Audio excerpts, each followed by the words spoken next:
This college dorm room is so haunted they had to permanently close it to students. How's that for spooky? Welcome back to Avery After Dark. I'm your host, Avery Ross. Thank you so much for tuning in today. I am so happy you're here. Happy daylight savings to everyone.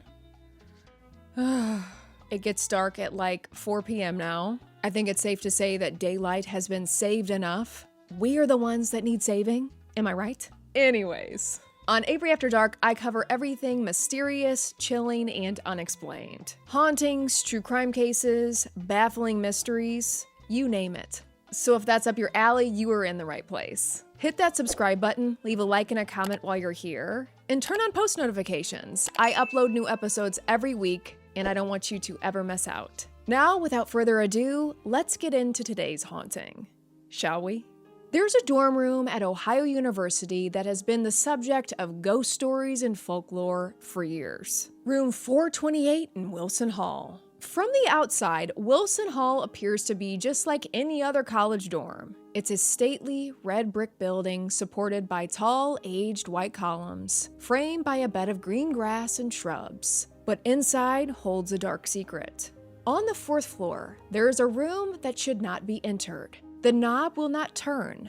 The window will not open. Students aren't allowed to even step foot inside the room. Room 428 is closed forever due to the alarming number of tragedies and dangerous paranormal occurrences inside the room. It all seemed to begin in the 1970s, when a male student died in room 428. Now, the circumstances surrounding his death remain mysterious, meaning no one could agree on what happened to this young man. After that, things started getting really strange. Years later, a female student moved in and used the room's energy to practice rituals. Not good at all. Story says the female student died in a violent way in that room after practicing occult. It's said the girl made use of the room's energy to practice a method where the human spirit travels on its own after separating from the body. This technique is known as astral projection. The student was also rumored to have repeatedly attempted to contact the dead,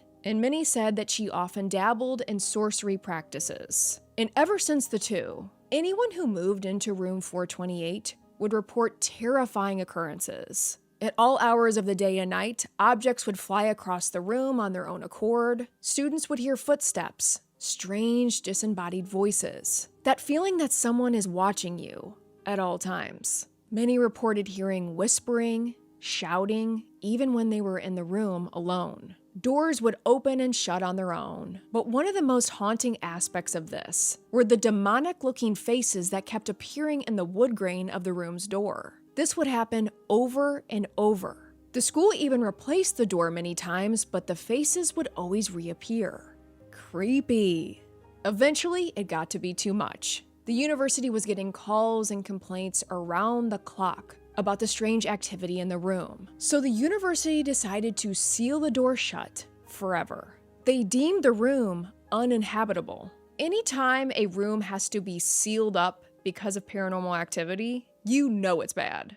Mediums have found that this building is located in the exact center of 5 ancient cemeteries, and room 428 has become some kind of a doorway, a portal to the other side. The dark activity that young woman participated in the room is thought to have opened said portal. This is why I always say, stay away from all of that. In the late 1980s, a newspaper researched Wilson Hall and discovered that it was built in the same location as the original site of an early cemetery of the Athens Mental Institution. Everyone says that basically this entire campus is haunted, the Ridges being one of the most paranormal spots on campus. The Ridges is a 700-acre property owned by Ohio University that sits across from the university's campus core in Athens. The property was originally opened in the early 1800s as the Athens Lunatic Asylum, and the vacant property was eventually transferred to Ohio University by the state in 1993. Many of the historic buildings at the Ridges have been renovated by the university, and they're now used as classrooms, research labs, cultural facilities, and more.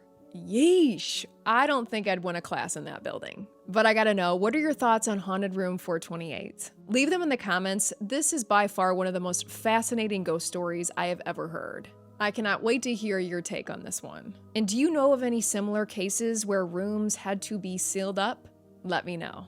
Thank you so much for subscribing to this channel. Leave a like and a comment. Next episode, I have even more chills coming your way. Until then, I'm Avery Ross, and this is Avery After Dark.